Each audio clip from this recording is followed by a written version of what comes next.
Hello, everybody, again for another solo video from your host from the OLP, Odmir Live podcast. And as I, as I mentioned before, uh, it's not my, I would say, it's not the place where I feel the most comfortable doing solo videos and short analysis. But as I read across the news, as I think about things happening around me, and as I develop these thoughts, I feel the need to express them, and so this is the way I found to do it. I do not have any hopes to have big audiences, big shares, but at least I feel that I must do it, and I feel good doing it. And of course, I hope you enjoy and give me your feedback above all, and subscribe. Today, I want to talk about some news, and you know that I get really annoyed by the way that the Western media presents the news. It feels like that you live in a parallel world. Every time you read the news, and then especially when you have contact with reality, you see that this is completely different realities, indeed. And so, but it keeps. I begin to get numbed by all this because it's many years of such thing. I began to realize this when I was still quite young, even before the internet era.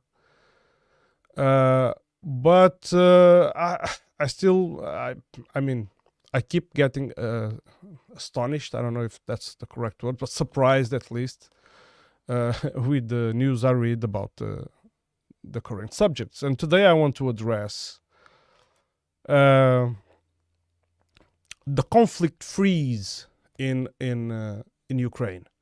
It's something that we start to hear more about, and I'm a big fan of the Duran, and I'm a big fan of other channels that associate with the Duran. Not directly, of course. For example, Brian Berletic and from the New Atlas, and Earl Grey, unfortunately, has been heavily censored, and others. I also, of course, I like to listen to them, but I have to, as every news platform that I use or information space that I go to, I have to have always a critical thinking of it. I do not live in the dream where I think there are the good guys and the bad guys, because then you're doing the same mistake that I begin to criticize of the people I began to criticize, because that's what Western media does. It portrays the evil, being Russia, China, DPRK, and generally everyone who does not agree with the narrative. And then the other side, it's sanctified. It's only good things, like freedom and the most humane values only spur from the Western society. Of course, we know, if you know a little bit of history, you know this is this is all a big cloud of smoke, not to say other words. But anyway, digging into the subject, I've mentioned the conflict freeze, and the other day I was watching. The other day was yesterday. As I work shifts, sometimes I lose sense of time. Alex Cristofouru made a video. Also, Alex Mercurizev talked about this, about the possible intentions of NATO countries wanting Ukraine to freeze the conflict, and in order to do so, they are starting to put some pressure on Russia, and this pressure includes supplying Ukraine with long-range missiles. The cluster munition and the depleted uranium can also belong to this package of pressure. Sorry. And also the European Union starting to arresting Russian tourists that come to travel to Europe, and they confiscate their shampoo and their belongings and their cell phones and making life miserable for them. All of this is true. Also, the increase of Ukrainian attacks with the means that NATO gives them on Russian territory, namely Crimea. We heard this past night, again, another attack occurred in a ship repair facility.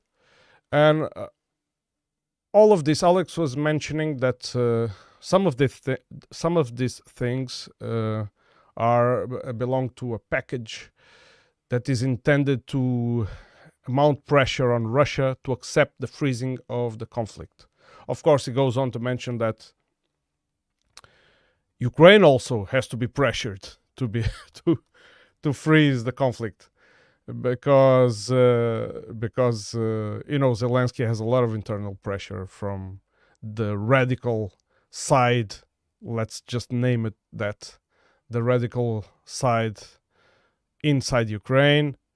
And so I think he even fears for his life. He should be, because those are not people to joke around with, the NAZIs. And so I think the Alex's analysis was, they make predictions, and they admit it is a prediction. And of course he admits in the end that it could be wrong. But his analysis, I think, is quite accurate. It's quite realistic. I mean, if you weight all the things, just look at the facts. This counteroffensive has been going since the 4th of June. It's in its 4th month. Disastrous results. I mean, despite the news, you have big efforts to show video every day of Russian equipment being destroyed, and news headlines saying that Ukrainians keep advancing. But when you look at the overall map, you know that this advance, these gains are negligible. And at what cost? At the cost of the dozens of thousands of lives of Ukrainians, many of them dragged from the streets against their will. So I think my personal opinion is that the West needs to pause the conflict, to freeze the conflict. It doesn't want to let go. It doesn't want to let go.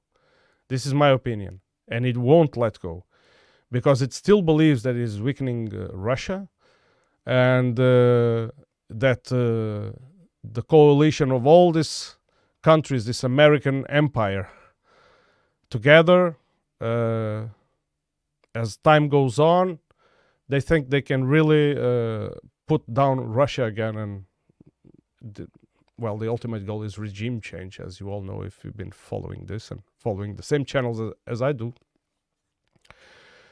But I do not think that the problem with this freezing the conflict is that if you do freeze it, if the parts actually agree on doing it, this will lead to, in my opinion, to catastrophic results. Catastrophic. I mean, I don't even want to think about the future if this happens. And people might ask me, so you talk about peace, but you don't want peace? No, it's nothing about that. I do want peace, but a genuine peace treaty where both security concerns are addressed. We hear a lot about security concerns, security guarantees by Ukrainian part, but let's not forget why all this started. It's because Russia's security guarantees were not addressed by the West. And so, if the conflict is frozen, what happens is that both parties will continue to rearm.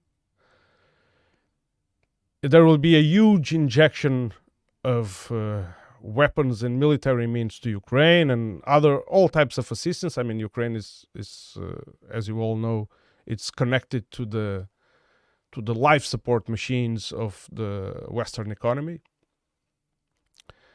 And when the conflict escalates again, it will be even bloodier than this. Of course, will Russia accept a conflict, freezing of the conflict? I honestly do not believe that is the case. But I do believe, as Alex does, that everything will be done to pressure Russia to do this. Everything will be done, for example, to harass Russian civilians with missile strikes, with drone strikes on cities, with long-range missiles or rockets carrying cluster munitions. Terrorist attacks increase on Russia territory. External political pressure on Russia's peers, on everyone that does business with Russia. I mean, you name it. So, I don't know. I would like to really hear your thoughts on this freezing the conflict issue. President Putin has commented about this when he was asking about a journalist. I don't remember which news agency it was, but he was asked about this, and he answered, well, if they want peace, first they have to remove the decree that forbade to do peace talks with Putin's government. There was a decree by Zelensky doing that months ago. And so, I don't know. Yeah, I don't know. It doesn't sound good. Also, the United States need to take a pause. I mean, honestly, NATO was not ready for the magnitude of this conflict. I know Russia also made its miscalculations in the beginning, because in reality, and everything indicates, in the reality, all they wanted is to pressure Ukraine, because talks were not leading anywhere. So they decided to pressure Ukraine through military means to the negotiation table to address security concerns. And, all how the story went. And so yeah. And that's it. But my prediction on it, I really hate to do predictions. I'm a person that doubts everything I think every day, just to put myself in check. So when I do predictions and then they fail, I don't feel that well. And I feel that I'm deceiving. I can give my opinion, but don't hold it in high account, please. I think Russia, many of you have been critics of the way the conflict has been led by Russia. I mean, a lot of people were felt deceived because they felt Russia would take on Ukraine in a matter of days, and this will all be over. But the truth is that Russia is single-handedly not fighting Ukraine; is fighting NATO. And also, this is a well-known fact. I mean, all the NATO apparatus coordinating, giving all kinds of possible support. It's maintaining Ukraine in the game, if you allow this expression. Otherwise, it would have collapsed long ago. I do not want to take credit away from the bravery of the Ukrainian soldiers. I mean, and I put them on even stance. If you're talking like soldier level, squad level, both Russian and Ukrainians, I mean, they are brothers, and both of them have they share the same wars, history of wars. They fought in the same armies. and they are both very tough people, very resilient, and this actually plays well into the NATO's game. I hope one day there will be peace among these two countries. I don't see it soon, though. I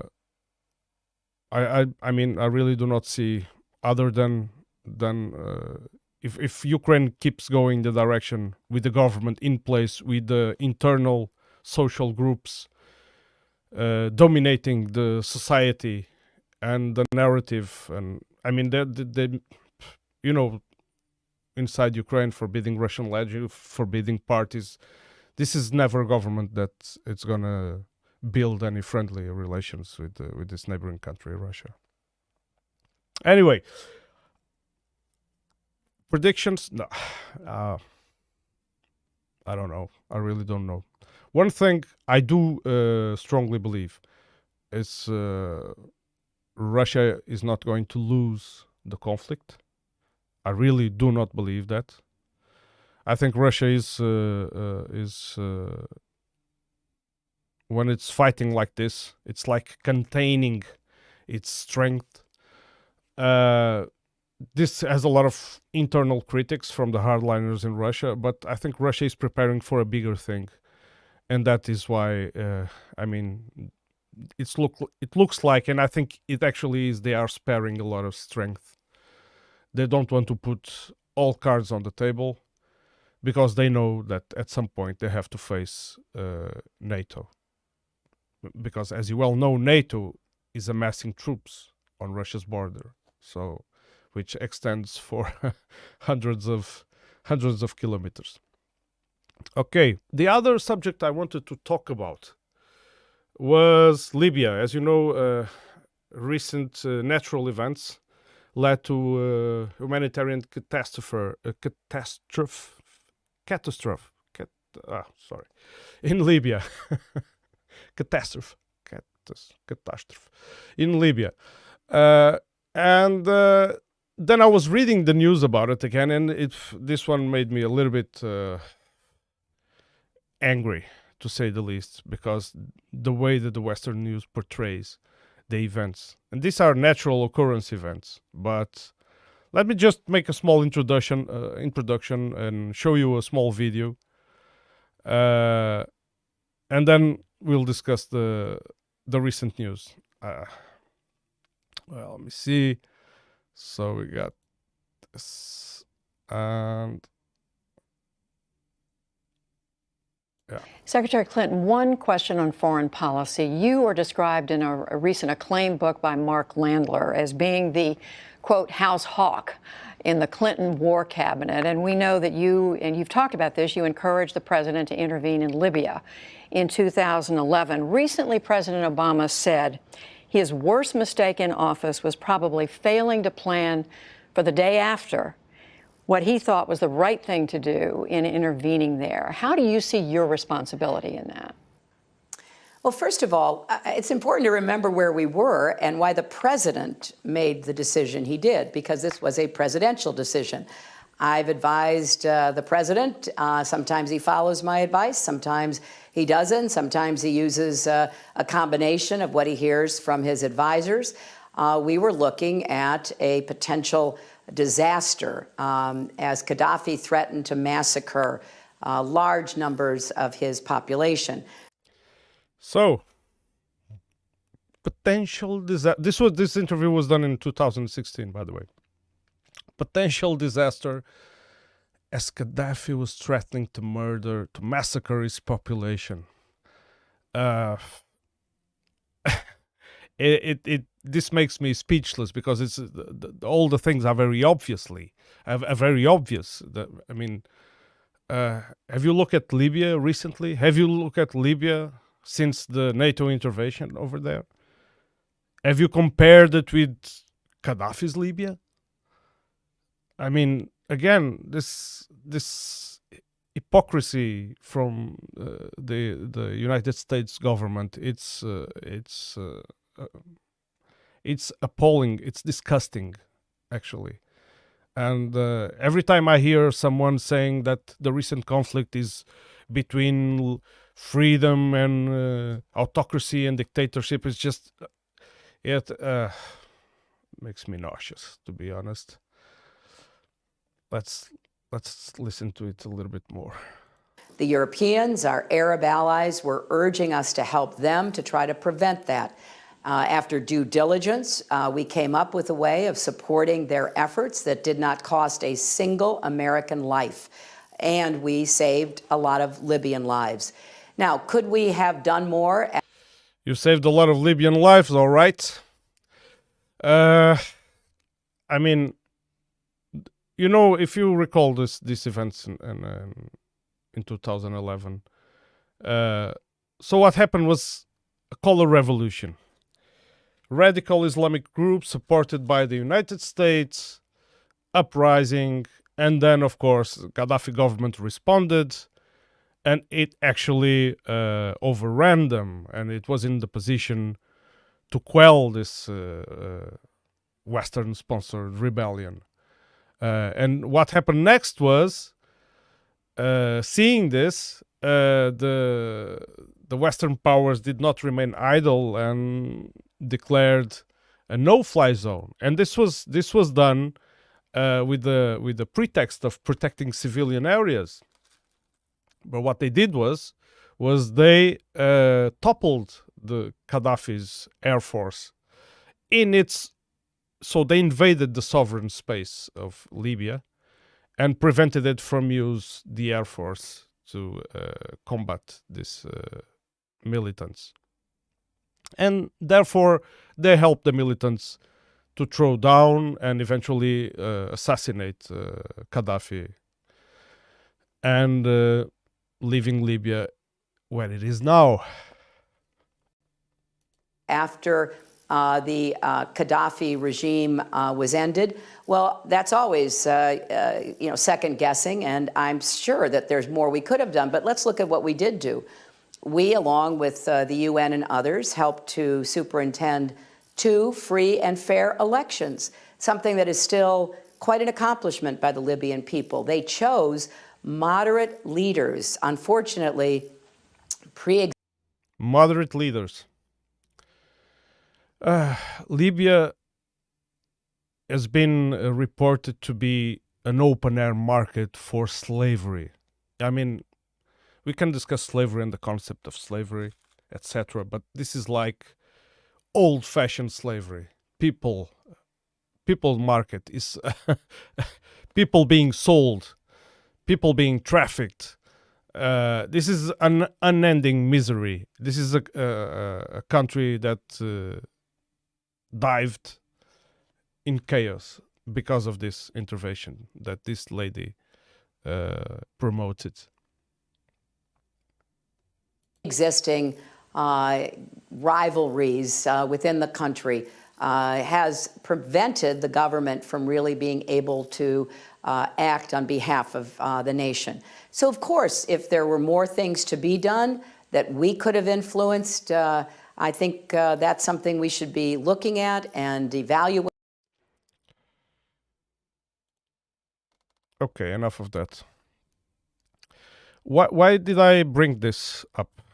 This is old news, of course, but because the recent news about the natural catastrophe, how is these events, these natural catastrophe events, are being treated by the Western media? See, for example, the Washington Post says, Eastern Libya's weak infrastructure and low-lying areas made it especially susceptible to disaster, as torrents and rainfall caused flooding and left thousands missing or feared dead in the war-torn country in recent days. Weak infrastructure. So now you can blame the war-torn country, weak infrastructure, and again, who caused all that? I mean, this is blatant hypocrisy. I will repeat the word hypocrisy many times because it's actually, you could describe all of this geopolitical behavior by Western powers in one single word: hypocrisy. So, and then, for example, other title, you can read The Guardian. Libya has seen years of war and chaos after popular uprising in 2011, which toppled and killed country's longtime dictator, Muammar Gaddafi. Still they treat this as this, they tell this story as you are a child and the good has triumphed over the evil, and that's it. Yeah. So, well, if you look at Libya, just draw your own conclusions. This is absurd. This popular uprising, it was no popular uprising. Of course, it was dissent. There were dissent, but this was not legitimate. This is Western-backed, and they only toppled this government with the Western help, and we know why it happened. We know why it happened. We know what Gaddafi was trying to do. Gaddafi was, as Russia is doing now, challenging the hegemony of the US, was pursuing a way of sovereignty, pursuing to be an independent nation that would build and help build a coalition with other nations to help them become independent as well. African nations, we're talking about this. I mean, ditching the dollar, for example. And then the best of all is like this reporting about on the current. This is a report done before the events. The current situation in Libya, says the United States Institute of Peace. We know when, I mean, there is a pattern when we have these institutes with endowment for democracy, Institute of Peace, liberty, I don't know what. We know what these people pursue. 9 years after the fall of Muammar Gaddafi, Libya continues to struggle to end its violent conflict and build state institutions. External actors have exacerbated Libya's problem by funneling money and weapons to proxies that have put personal interests above those of the Libyan people. Again, UN efforts to broker a lasting peace have not yet succeeded, overshadowed by competing peace conferences sponsored by various foreign governments.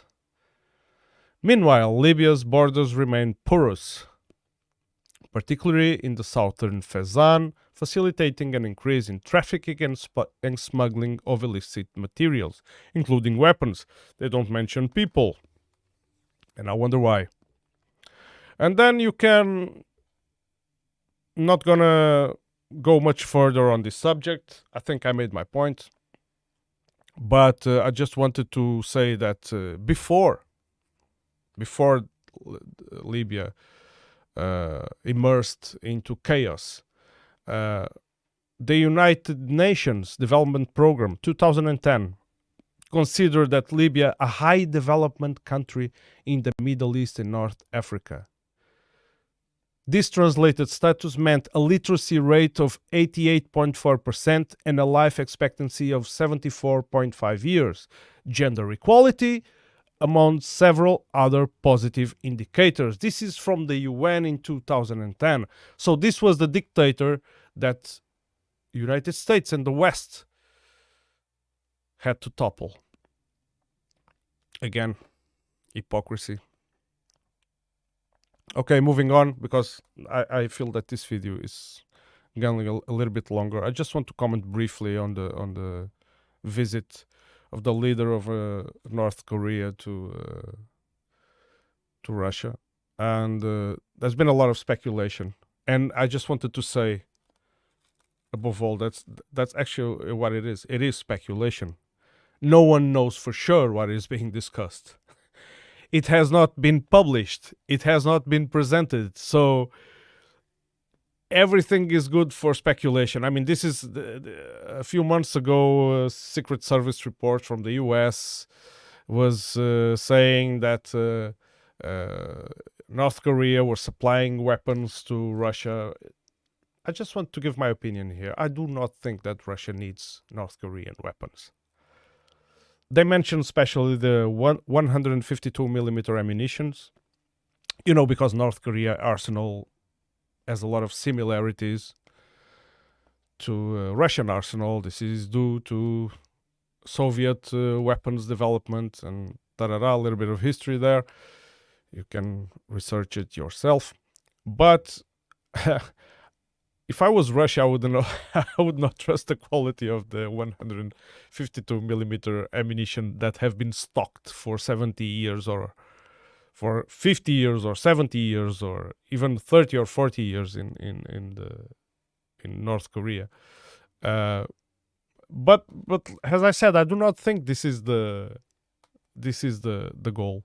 There are other more reasonable speculations to be done about the relations between North Korea and Russia. Soviet Union was an enabler of the government of North Korea, as we all know. China also played a big role in this Korean War. Again, a history that I advise you to look into. But what I do think that relations in North Korea, the enhancement of these relations mean above all is that the enemy of my enemy is my friend. This is like maybe the key point. Also, I don't think that Russia regards other nations in general in the same way that the West does. The West goes on and lectures everyone about the way they conduct their internal policies. Russia does not do that. There is no evidence of Russia doing that. So Russia can have relations with any country that has any type of government. They will respect them as sovereign nation, as long as they do not become a menace, of course. But this works. It works this way with any nation in the world. So I think the mainstream news focus mainly on weapons. They claim, they don't know, but they claim that Kim Jong-un goes to discuss weapons trades and weapons supplying to Russia, because Russia is desperate in need of weaponry, because Russia is losing the Ukrainian war. And again, this narrative comes out. But I do think that North Korea actually has a lot to gain. Trade is done when two parties have something that each other wants. And in this case, I do not know what they are discussing, but if you want to resort to logic, let's just think that North Korea, it's a very isolated country. It's highly sanctioned. Its economy is very, very, very dependent, very relying on China.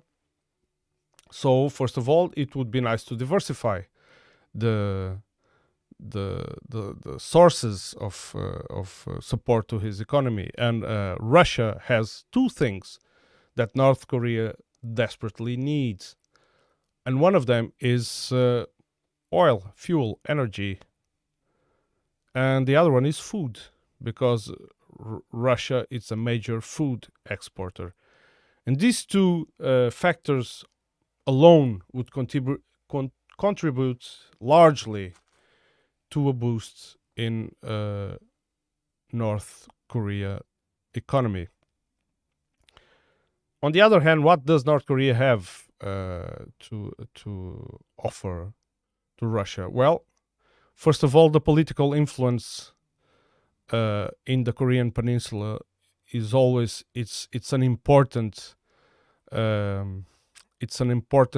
achievement, I would say, for Russia, because we all know that the war in Ukraine is just an aspect of the global conflict.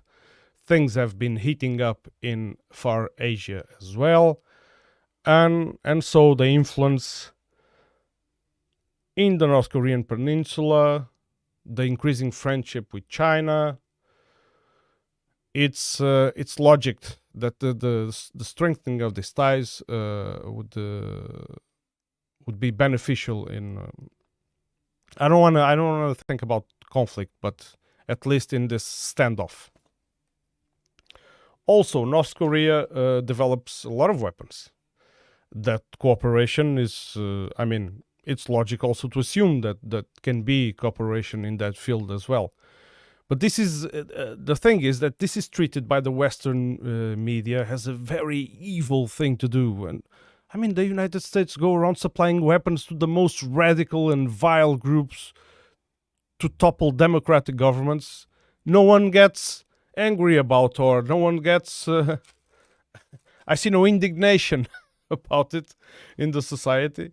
And then suddenly two state leaders meet and they might discuss weapons, developing cooperation and exchange of other important technology, and suddenly the world is like, oh, this cannot be done, this is a major sin. So yeah, but as far as supplying ammunition, I really don't know. I really doubt that. I don't think Russia needs it. And I think even if they would supply some of those 152 shells, it would be, I mean, that alone would not motivate the two leaders gathering. There is much more at stake than that. Don't forget that at the current moment, the Eastern Economic Forum is taking place, and Russia is aiming to, this has been stated by President Putin, to develop the economy of the east of Eastern Russia, and this, of course, has to involve the neighboring countries. I'm sorry. And yeah, so yeah, that's my short take. I don't want to speculate more about the visit of. I'm sure that the reasons will be known in short time. I just wanted to underline another sentence that I read on the Washington Post that says, the upcoming summit underscores how the two isolated leaders. Yeah, isolated, I see. Not gonna go deep into that. We can, I mean, I can develop that subject some other time. Anyway, let me know what you think about all these subjects. Please enlighten me. I am not an expert. I would, if some of you listen to me and say, this guy doesn't know what he's talking about, please criticize, comment, lecture me, if you will. I do not mind. I really do not mind. I'm really interested in hearing different opinions. That's why I do prefer the interview format. I do like to speak with people that have expertise on subjects. But as I said in the beginning, I have to express my thoughts, and this is the way I've found to do it. Well, you can also ask me, why don't you, you live in a society, talk to other people, and that is true. But if when you live in the Western society and you think a little bit outside the narrative that is played around, believe me, isolation can play a big role in your behavior. Okay, that's it for today. I hope you tune in next time, and please subscribe and all of that good stuff. Help us. We're almost at 800 subscribers. Ooh, huge. Help us get to 1,000, please. Please share the work. I would be much obliged. Thank you again. And of course, if you like this video, please subscribe, follow this channel, help it grow a little bit, help it enhance its contribution in the information space. Thank you very much. Tune in for the next one.